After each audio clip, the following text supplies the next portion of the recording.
தாக்கத்தை ஏற்படுத்தும்.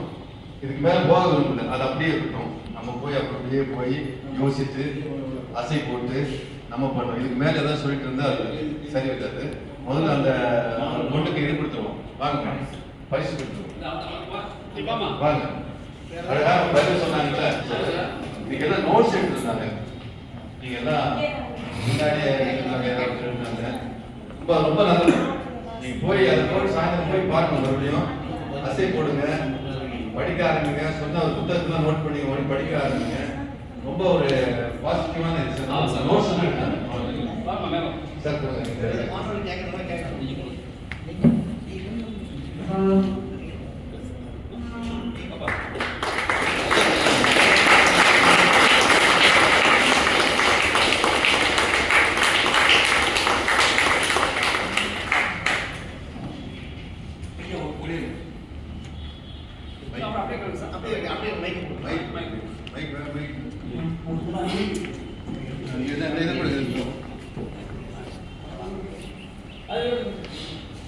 அனைவருக்கும் வணக்கம்.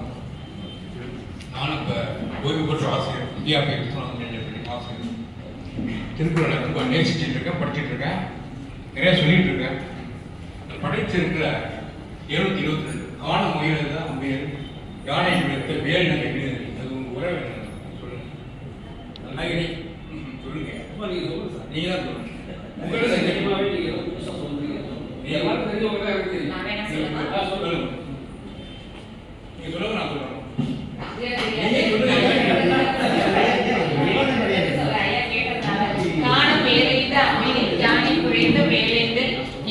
அப்படிங்கிற பொருளுக்கு சொன்னாங்க. ஒரு தகப்பனுக்கு ஒரு எப்பவுமே தலையை சொன்னாங்க பிடிக்காது. ஆமா, ஒரு தகப்பனுக்கு வந்து 2 பசங்க இருக்காங்க. மூத்தவர் இளையவர்னு 2 பேர் இருக்கிறாங்க. தந்தைக்கு ஒரு ஆசை, நம்ம பிள்ளைல யாருக்கு வந்து திறமை அதிகம் இருக்குன்னு பார்க்கணும்னு ஒரு ஆசை. அதனால 2 பேருக்கும் ஒரு போட்டி வைக்கிறாரு. நீங்க 2 பேரும் காட்டுக்கு வேட்டைக்கு போங்க, வேட்டைக்குள்ள போய் யாரு ஜெயிச்சுட்டு வர்றீங்க அப்படின்னு பார்க்கணும், உங்க திறமையை நான் பார்க்கணும்னு சொல்லி 2 பேரையும் வேட்டைக்கு அனுப்புறாரு. 2 பேரும் ஆசையா உடனே வேட்டைக்கு கிளம்பிடுறாங்க. கிளம்பினோன்னா மூத்தவன் என்ன செய்யறான் அப்படின்னு சொன்னா முயல் வேட்டைக்கு போறான். முயலை கொண்டு கையில கொண்டுட்டு வர்றான். 2வது பையன் என்ன செய்யறான், வெறுங்கையோட திரும்பி வர்றான். நம்மளுக்கு இப்ப தெரியுது ஜெயிச்சது யார் அப்படின்னா மூத்தவன் முயல் வேட்டைக்கு போய் முயலை கொண்டு வந்துட்டான். 2வது பையன் வெறுங்கையோட வர்றான். வெறுங்கையோட வர்றவனை பார்த்து தகப்பன் கேட்கிறாரு, ஏன்டா வெறுங்கையோட வந்திருக்கிறேன் என்ன அப்படின்னு கேட்கிறாரு தந்தை. உடனே அவன் சொல்றான், இளையவன் சொல்றான், அப்பா நானும் வேட்டைக்கு போனேன், யானையை பார்த்தேன், யானை வேட்டைக்கு போனேன், யானை மேல அம்பை விட்டேன், அம்பும் யானை மேல தச்சுச்சு, ஆனா அது என் கைக்கு அகப்படல, யானை ஓடி போயிடுச்சு அப்படின்னு சொல்றான். தந்தை உடனே அந்த இளைய மகனை நல்லா கட்டி பிடிச்சுக்கிட்டு பாராட்டு தெரிவிக்கிறாரு.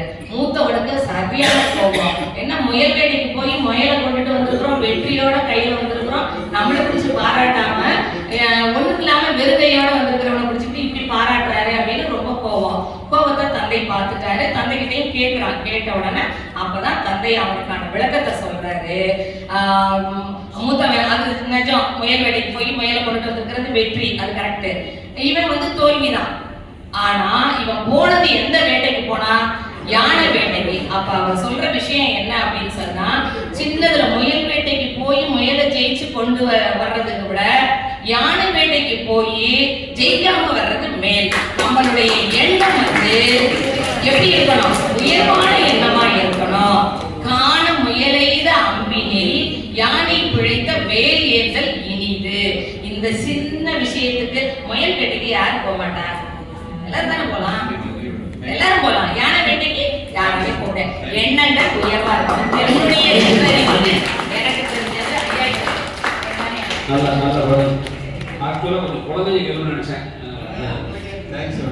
என்ன சொல்றாங்க தெரியுதா, சிவில் சர்வீஸ் போறது யானை வேட்டை,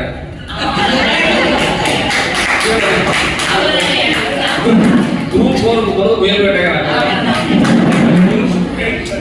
நேரம் வந்திருக்காங்க, எழுதிருக்காங்க. சார் என்ன நினைச்சாருன்னா அந்த குழந்தைகள் கொஸ்டின் வருமா நினைச்சாரு, பெரியவங்களா வேணும். குறிக்கோள் குறிக்கோள்னா அதாவது இப்ப நாங்க பெரியவங்க கீழே பேசிக்கிறோம், குழந்தைகளுக்கு யாரும் சந்தேகம் பண்ண, பசங்களுக்கு சந்தேகம் பண்ண.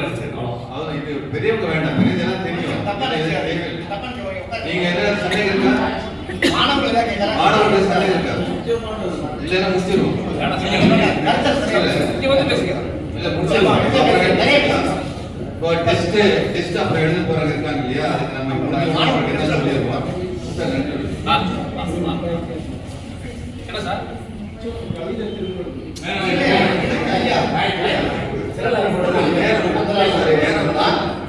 அடுத்த மாணவர்களுக்கு வந்த தேர்வு என்ன நடத்திருக்கணும். இன்றைய மிகப்பெரிய சிறப்புரை, எல்லோருக்கும் வள்ளுவர் செய் திருக்குறளை மறுவர நன் உணர்ந்தவர்கள் உள்ளுவர மனவாதி ஒரு குலத்துக்கு ஒரு நீதி. மிகப்பெரிய நம்முடைய பொக்கிஷம், தமிழ் பொக்கிஷம், திருச்சியின் பொக்கிஷம். அதை வந்து மிக விரிவாக விளக்கமாக எல்லோரும் ஏற்றுக்கொண்டு அவருக்கு நம்ம வந்து பொண்ணு கொடுக்கலாம் ஆனால் மாவட்ட நூலகத்தில் நம்ம மாவட்ட நூலகத்தில் ஒரு நூலைக்கு ஒரு புத்தகம் கொடுக்கிறார்.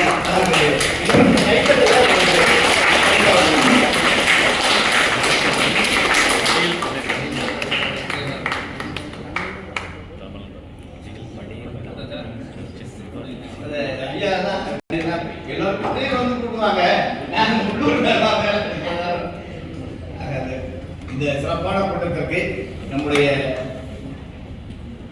மாவட்ட நூலக அலுவலருடைய அழைப்பினை ஏற்று வருகை புரிந்து மிகச்சிறப்பான ஒரு உரையாற்றி அமர்ந்திருக்கிற ஊரும் வரலாறுக்கு நம்முடைய அனைவர் சார்பிலும் மாவட்ட மைய நூலகத்தின் சார்பிலும் வாசகத்தின் சார்பிலும் சிறப்பான நன்றி தலைப்பில் தெரிவித்துள்ளோம். ஊரும் வரலாறு அடுத்த ஊருக்கு இருக்கும்.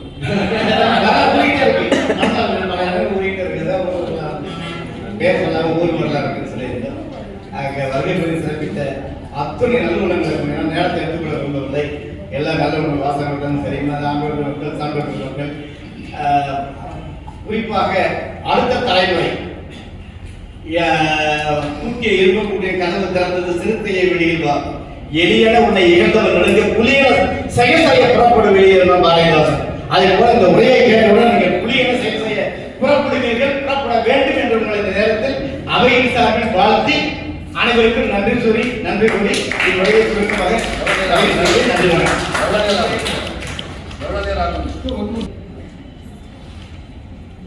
உலகமெங்கும் ஒழிக்கும் ஒரே குரல் எங்கள் திருக்குறள். சமத்துவம் சகோதரத்துவம் சங்கமிப்போம் ஒப்பாடு. வாழ்நாள் முழுமைக்கும் கைத்தடியால் வள்ளுவரை இதன்படி பெருமையுடன் கூறப்பா, இது எங்கள் குரற்பா, என்றும் அழியாதப்பா. ஈரசேசி தினமும் படித்துப்பார், நம்மை உயர்த்துப்பார்.